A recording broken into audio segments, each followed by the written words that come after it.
मेरी खुली चुनौती है कांग्रेस पार्टी के नेताओं को, कोई बताए कहां किस कानून में लिखा है कि मंडी बंद होगी, कहां लिखा है कि एमएसपी बंद होगा?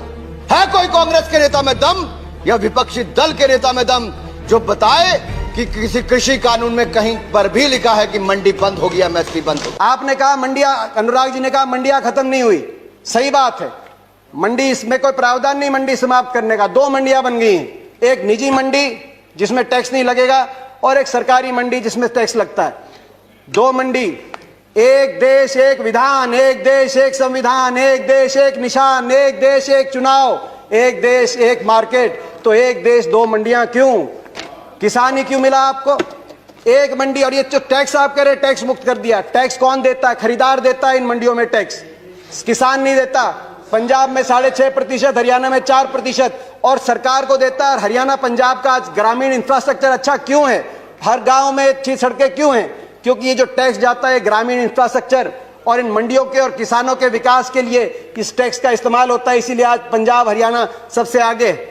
एमएसपी है, एमएसपी था, एमएसपी रहेगा। प्रधानमंत्री जी ने कहा एमएसपी थी, है और रहेगी।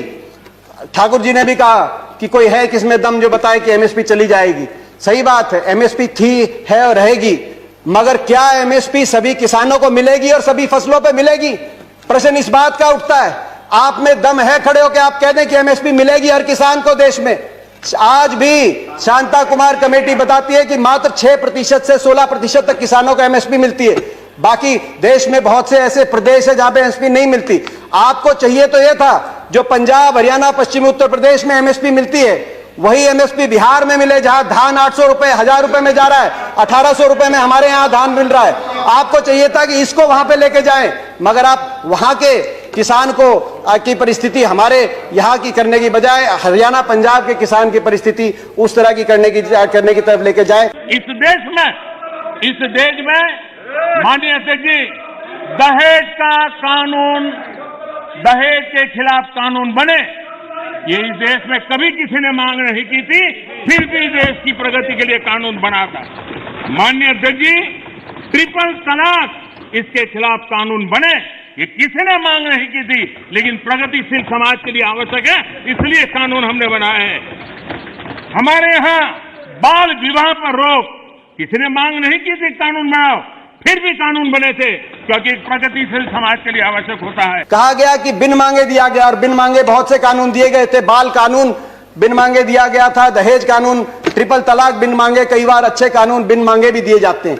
फर्क है उनमें और इसमें फर्क है। उनमें जिस वर्ग के लिए दिया गया वो वर्ग संघर्ष और आंदोलन के रास्ते पे नहीं आया। बाल कानून लागू हुआ तो दिल्ली को बच्चों ने नहीं घेरा बाल कानून वापस लिया जाए। दहेज का कानून आया तो महिलाएं धरने पे नहीं बैठी कि हमें दहेज देना है, मगर यहां जिस वर्ग के लिए आपने दिया वो वर्ग आज आपके दरवाजे पे आया, दिल्ली के आसपास लाखों की तादाद में बैठा है। हरियाणा सरकार का कॉन्ट्रैक्ट फार्मिंग एक्ट उठाइए, और वो तो हुड्डा जी के समय पारित हुआ था। हरियाणा के अंदर 2007 में हमने कॉन्ट्रैक्ट अमेंडमेंट लाए एपीएमसी के अंदर, निजी अलाउ किया निजी कंपनियों को, मगर साथ में कानून लिख दिया कि अगर कॉन्ट्रैक्ट एमएसपी से नीचे किया जाएगा तो गैर कानूनी होगा और कानूनी कार्रवाई होगी जो लोग इस तरह का कॉन्ट्रैक्ट करते हैं। आप कह रहे हैं ज्यादा मिलेगी तो आप कर दीजिए, ये कानूनी प्रावधान देने का आप काम करें। प्राइवेट की बात करें कि आप प्राइवेट का खिलाफत कर रहे हैं, प्राइवेट की खिलाफत नहीं कर रहे। प्राइवेट आए, मगर मंडी के अंदर आने से किसने रोका प्राइवेट को? प्राइवेट मंडी के अंदर आए और एमएसपी से ज्यादा में खरीदे। कह रहे हैं बाहर भाव ज्यादा मिलेगा, विकल्प होगा, बाहर ज्यादा मिलेगा, बाहर ज्यादा भाव मिलेगा प्राइवेट में। तो आपको यह कानून बनाने में क्यों आपत्ति है कि अगर एमएसपी से कम का कोई कॉन्ट्रैक्ट होगा तो वो कानूनी बाध्य, उस पर बाध्य होगा? कान खोलकर सुन लो, ये हुड्डा कमेटी की रिपोर्ट के कारण आए। आपने कहा कि एक शरद पवार जी ने चिट्ठी लिखी थी, आपने कहा कि मुख्यमंत्रियों का समय हुड्डा कमेटी ने भी इसकी सिफारिश करी थी कि एपीएम सुधार हो, एपीएमसी एक्ट के अंदर बदलाव हो। मैं बताना चाहता हूं कि हुड्डा कमेटी ने, जिस कमेटी में प्रकाश सिंह बादल जी, ममता बनर्जी जी और नीतीश कुमार जी भी सदस्य थे, उस कमेटी ने क्या सुझाव दिया था इस पे? उन्होंने कहा था कि एपीएमसी में सुधार हो, मगर एपीएमसी का विस्तार हो। सबसे पहले मंडी, जिस प्रकार से हरियाणा में हर 10 किलोमीटर में मंडी हमने स्थापित करी थी अपनी सरकार में, पूरे देश के अंदर हर 10 किलोमीटर में मंडी बने। दूसरा, प्राइवेट अगर आए तो मंडियों के अंदर आए, एमएसपी से ज्यादा पे खरीदें, एमएसपी से कम पे खरीदते हैं तो कानूनी कार्रवाई हो, वो ऐसी खरीदारी अलाउ ना हो। तीसरा, एमएसपी की कैलकुलेशन C2 के आधार पे हो, A2 कॉस्ट नहीं, C2 खर्चे के आधार पे एमएसपी कास्ट हो, जो आज किसानों की सबसे बड़ी मांग है। चौथा, एमएसपी जो चौथे उसमें कहा कि कर्जे का जो दर है वो no discussions please, no cross talk, no cross talk, no cross talk. किसी और की बात रिकॉर्ड पे नहीं जा रही है। दीपेंद्र जी कंटिन्यू। ये सिफारिश थी। मैं किसान आंदोलन को पवित्र मानता हूं और भारत के लोकतंत्र में आंदोलन का महात्म्य है और रहने वाला है और जरूरी भी है। लेकिन जब आंदोलनजीवी पवित्र आंदोलन को अपने लाभ के लिए बर्बाद करने के लिए निकलते हैं, तब क्या होता है? कोई मुझे बताए, 3 किसान कानून की बात हो और दंगाबाज लोग जो जेल में हैं, जो संप्रदायवादी लोग जो जेल में हैं, जो आतंकवादी लोग जेल में हैं, जो नक्सलवादी जेल में हैं, उनकी फोटो लेकर के उनकी मुक्ति की मांग करना, ये किसानों के आंदोलन को अपवित्र करने का प्रयास है कि नहीं? प्रधानमंत्री जी ने एक और बात की कि इस आंदोलन में कुछ पवित्र लोग हैं और कुछ अपवित्र लोग हैं। प्रधानमंत्री जी की बात हम मान लेते हैं, कम से कम आप पवित्र लोगों की बात मान लीजिए। आंदोलन में जो पवित्र लोग हैं, अगर आंदोलनकारी पवित्र हैं, पवित्र भावना से अपने हक के लिए बैठे हैं, आप उनकी बात मांग लीजिए और इसकी शुरुआत आप दो कदम उठा के उसकी शुरुआत करिए। आप तुरंत, मैं मांग करता हूं, बातचीत के दरवाजे, क्योंकि आप भागे थे 11वें राउंड में बातचीत से, 12वीं बातचीत के दरवाजे खोलें। आपकी प्रजा है, अपनी प्रजा की बात मानने से आप छोटे नहीं होंगे, अपनी प्रजा की बात मानने से आपकी हार नहीं होगी। बातचीत के दरवाजे खोलते हुए, और दूसरा, जो 200 लोगों ने, 200 से ज्यादा किसानों ने अपनी जान कुर्बान करी है, उनके परिवारों के लिए आपके लिए सहानुभूति का एक शब्द नहीं निकला। कम से कम उनके परिवारों की मदद के लिए एक पैकेज की घोषणा करके विश्वास बनेगा। हम विश्वास बनाने वाले लोग हैं, विश्वास बनेगा। मैं हाथ जोड़ के आपसे प्रार्थना करता हूं, आपकी प्रजा, आपके लोग हैं, इनकी बात मानिए। आपका बहुत बहुत धन्यवाद। जय हिंद, जय जवान, जय किसान। आप देख रहे हैं सत्य खबर, सत्य सटीक बेबाक। मेरी खुली चुनौती है कांग्रेस पार्टी के नेताओं को, कोई बताए कहां किस कानून में लिखा है कि मंडी बंद होगी? कहां लिखा है कि एमएसपी बंद होगा? है कोई कांग्रेस के नेता में दम या विपक्षी दल के नेता में दम जो बताए कि किसी कृषि कानून में कहीं पर भी लिखा है कि मंडी बंद होगी, एमएसपी बंद होगी? आपने कहा मंडियां, अनुराग जी ने कहा मंडियां खत्म नहीं हुई। सही बात है, मंडी, इसमें कोई प्रावधान नहीं मंडी समाप्त करने का। 2 मंडियां बन गई हैं, एक निजी मंडी जिसमें टैक्स नहीं लगेगा और एक सरकारी मंडी जिसमें टैक्स लगता है। 2 मंडी, एक देश एक विधान, एक देश एक संविधान, एक देश एक निशान, एक देश एक चुनाव, एक देश एक मार्केट। तो एक देश 2 मंडियां क्यों? किसान ही क्यों मिला आपको? एक मंडी। और ये जो टैक्स आप कह रहे टैक्स मुक्त कर दिया, टैक्स कौन देता है? खरीदार देता है इन मंडियों में टैक्स, किसान नहीं देता। पंजाब में 6.5%, हरियाणा में 4% और सरकार को देता है। हरियाणा पंजाब का ग्रामीण इंफ्रास्ट्रक्चर अच्छा क्यों है? हर गांव में अच्छी सड़कें क्यों हैं? क्योंकि ये जो टैक्स जाता है ग्रामीण इंफ्रास्ट्रक्चर और इन मंडियों के और किसानों के विकास के लिए इस टैक्स का इस्तेमाल होता है। इसीलिए आज पंजाब, हरियाणा सबसे आगे। एमएसपी है, एमएसपी था, एमएसपी रहेगा। प्रधानमंत्री जी ने कहा एमएसपी थी, है और रहेगी। ठाकुर जी ने भी कहा कि कोई है किसमें दम जो बताए कि एमएसपी चली जाएगी। सही बात है, एमएसपी थी, है और रहेगी, मगर क्या एमएसपी सभी किसानों को मिलेगी और सभी फसलों पे मिलेगी? प्रश्न इस बात का उठता है। आप में दम है खड़े होकर आप कह दें कि एमएसपी मिलेगी हर किसान को देश में? आज भी शांता कुमार कमेटी बताती है कि मात्र 6% से 16% तक किसानों को एमएसपी मिलती है। बाकी देश में बहुत से ऐसे प्रदेश है जहां पे एमएसपी नहीं मिलती। आपको चाहिए तो यह था जो पंजाब, हरियाणा, पश्चिमी उत्तर प्रदेश में एमएसपी मिलती है, वही एमएसपी बिहार में मिले, जहां धान 800 रुपए, 1000 रुपए में जा रहा है, 1800 रुपए में हमारे यहां धान मिल रहा है। आपको चाहिए था कि इसको वहां पे लेके जाएं, मगर आप वहां के किसान को की परिस्थिति हमारे यहां की करने की बजाय हरियाणा, पंजाब के किसान की परिस्थिति उस तरह की करने की तरफ लेके जाए। इस देश में माननीय अध्यक्ष जी, दहेज का कानून, दहेज के खिलाफ कानून बने, ये इस देश में कभी किसी ने मांग नहीं की थी, फिर भी देश की प्रगति के लिए कानून बनाता है। माननीय अध्यक्ष जी, ट्रिपल तलाक इसके खिलाफ कानून बने, ये किसी ने मांग नहीं की थी, लेकिन प्रगतिशील समाज के लिए आवश्यक है, इसलिए कानून हमने बनाए हैं। हमारे यहां बाल विवाह पर रोक किसी ने मांग नहीं की थी कानून बनाओ, फिर भी कानून बने थे, क्योंकि प्रगतिशील समाज के लिए आवश्यक होता है। कहा गया कि बिन मांगे दिया गया, और बिन मांगे बहुत से कानून दिए गए थे। बाल कानून बिन मांगे दिया गया था, दहेज कानून, ट्रिपल तलाक बिन मांगे, कई बार अच्छे कानून बिन मांगे भी दिए जाते हैं। फर्क है उनमें और इसमें फर्क है। उनमें जिस वर्ग के लिए दिया गया वो वर्ग संघर्ष और आंदोलन के रास्ते पे नहीं आया। बाल कानून लागू हुआ तो दिल्ली को बच्चों ने नहीं घेरा बाल कानून वापस लिया जाए। दहेज का कानून आया तो महिलाएं धरने पे नहीं बैठी कि हमें दहेज देना है। मगर यहां जिस वर्ग के लिए आपने दिया वो वर्ग आज आपके दरवाजे पे आया, दिल्ली के आसपास लाखों की तादाद में बैठा है। हरियाणा सरकार का कॉन्ट्रैक्ट फार्मिंग एक्ट उठाइए, और वो तो हुड्डा जी के समय पारित हुआ था।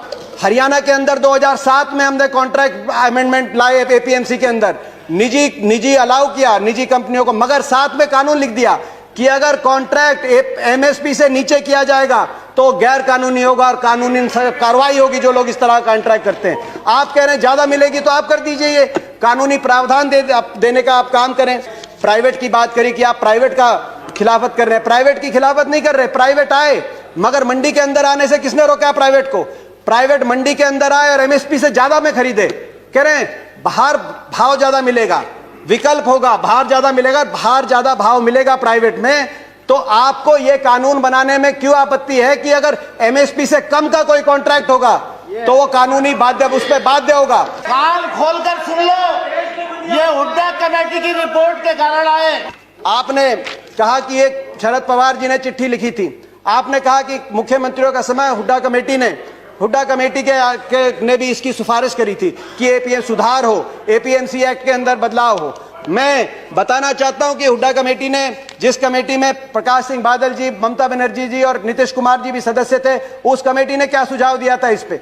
उन्होंने कहा था कि एपीएमसी में सुधार हो, मगर एपीएमसी का विस्तार हो। सबसे पहले मंडी, जिस प्रकार से हरियाणा में हर 10 किलोमीटर में मंडी हमने स्थापित करी थी अपनी सरकार में, पूरे देश के अंदर हर 10 किलोमीटर में मंडी बने। दूसरा, प्राइवेट अगर आए तो मंडियों के अंदर आए, एमएसपी से ज्यादा पे खरीदें, एमएसपी से कम पे खरीदते हैं तो कानूनी कार्रवाई हो, वो ऐसी खरीदारी अलाउ ना हो।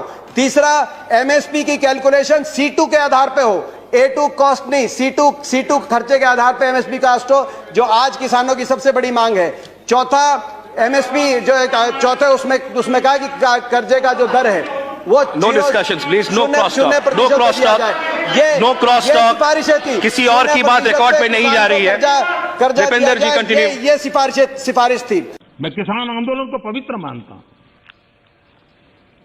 और भारत के लोकतंत्र में आंदोलन का महात्म्य है और रहने वाला है और जरूरी भी है। लेकिन जब आंदोलनजीवी पवित्र आंदोलन को अपने लाभ के लिए बर्बाद करने के लिए निकलते हैं, तब क्या होता है? कोई मुझे बताए। 3 किसान कानून की बात हो और दंगाबाज लोग जो जेल में हैं, जो संप्रदायवादी लोग जो जेल में हैं, जो आतंकवादी लोग जेल में हैं, जो नक्सलवादी जेल में हैं, उनकी फोटो लेकर के उनकी मुक्ति की मांग करना, ये किसानों के आंदोलन को अपवित्र करने का प्रयास है कि नहीं? प्रधानमंत्री जी ने एक और बात की कि इस आंदोलन में कुछ पवित्र लोग हैं और कुछ अपवित्र लोग हैं। प्रधानमंत्री जी की बात हम मान लेते हैं, कम से कम आप पवित्र लोगों की बात मान लीजिए। आंदोलन में जो पवित्र लोग हैं, अगर आंदोलनकारी पवित्र हैं, पवित्र भावना से अपने हक के लिए बैठे हैं, आप उनकी बात मान लीजिए और इसकी शुरुआत आप दो कदम उठा के उसकी शुरुआत करिए। आप तुरंत, मैं मांग करता हूं, बातचीत के दरवाजे, क्योंकि आप भागे थे 11वें राउंड में बातचीत से, 12वीं बातचीत के दरवाजे खोलें। आपकी प्रजा है, अपनी प्रजा की बात मानने से आप छोटे नहीं होंगे, अपनी प्रजा की बात मानने से आपकी हार नहीं होगी। बातचीत के दरवाजे खोलते हुए। और दूसरा, जो 200 लोगों ने, 200 से ज्यादा किसानों ने अपनी जान कुर्बान करी है, उनके परिवारों के लिए आपके लिए सहानुभूति का एक शब्द नहीं निकला। कम से कम उनके परिवारों की मदद के लिए एक पैकेज की घोषणा करके विश्वास बनेगा। हम विश्वास बनाने वाले लोग हैं, विश्वास बनेगा। मैं हाथ जोड़ के आपसे प्रार्थना करता हूं, आपकी प्रजा, आपके लोग हैं, इनकी बात मानिए। आपका बहुत बहुत धन्यवाद। जय हिंद, जय जवान, जय किसान। आप देख रहे हैं सत्य, सटीक, बेबाक। मेरी खुली चुनौती है कांग्रेस पार्टी के नेताओं को, कोई बताए कहां किस कानून में लिखा है कि मंडी बंद होगी, कहां लिखा है कि एमएसपी बंद होगा। है कोई कांग्रेस के नेता में दम या विपक्षी दल के नेता में दम जो बताए कि किसी कृषि कानून में कहीं पर भी लिखा है कि मंडी बंद होगी, एमएसपी बंद होगी। आपने कहा मंडियां, अनुराग जी ने कहा मंडियां खत्म नहीं हुई, सही बात है। मंडी, इसमें कोई प्रावधान नहीं मंडी समाप्त करने का। 2 मंडियां बन गई हैं, एक निजी मंडी जिसमें टैक्स नहीं लगेगा और एक सरकारी मंडी जिसमें टैक्स लगता है। 2 मंडी, एक देश एक विधान, एक देश एक संविधान, एक देश एक निशान, एक देश एक चुनाव, एक देश एक मार्केट। तो एक देश 2 मंडियां क्यों? किसान ही क्यों मिला आपको? एक मंडी। और ये जो टैक्स आप कह रहे टैक्स मुक्त कर दिया, टैक्स कौन देता है? खरीदार देता है इन मंडियों में टैक्स, किसान नहीं देता। पंजाब में 6.5%, हरियाणा में 4% और सरकार को देता है। हरियाणा पंजाब का आज ग्रामीण इंफ्रास्ट्रक्चर अच्छा क्यों है? हर गांव में अच्छी सड़कें क्यों हैं? क्योंकि ये जो टैक्स जाता है ग्रामीण इंफ्रास्ट्रक्चर और इन मंडियों के और किसानों के विकास के लिए इस टैक्स का इस्तेमाल होता है। इसीलिए आज पंजाब हरियाणा सबसे आगे है। एमएसपी है, एमएसपी था, एमएसपी रहेगा। प्रधानमंत्री जी ने कहा एमएसपी थी, है और रहेगी। ठाकुर जी ने भी कहा कि कोई है किसमें दम जो बताए कि एमएसपी चली जाएगी। सही बात है, एमएसपी थी, है और रहेगी। मगर क्या एमएसपी सभी किसानों को मिलेगी और सभी फसलों पर मिलेगी? प्रश्न इस बात का उठता है। आप में दम है खड़े होकर आप कह दें कि एमएसपी मिलेगी हर किसान को देश में? आज भी शांता कुमार कमेटी बताती है कि मात्र 6% से 16% तक किसानों को एमएसपी मिलती है।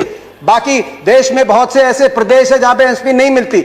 आपको चाहिए तो यह था जो पंजाब, हरियाणा, पश्चिमी उत्तर प्रदेश में एमएसपी मिलती है वही एमएसपी बिहार में मिले, जहां धान 800 रुपए, 1000 रुपए में जा रहा है, 1800 रुपए में हमारे यहां धान मिल रहा है।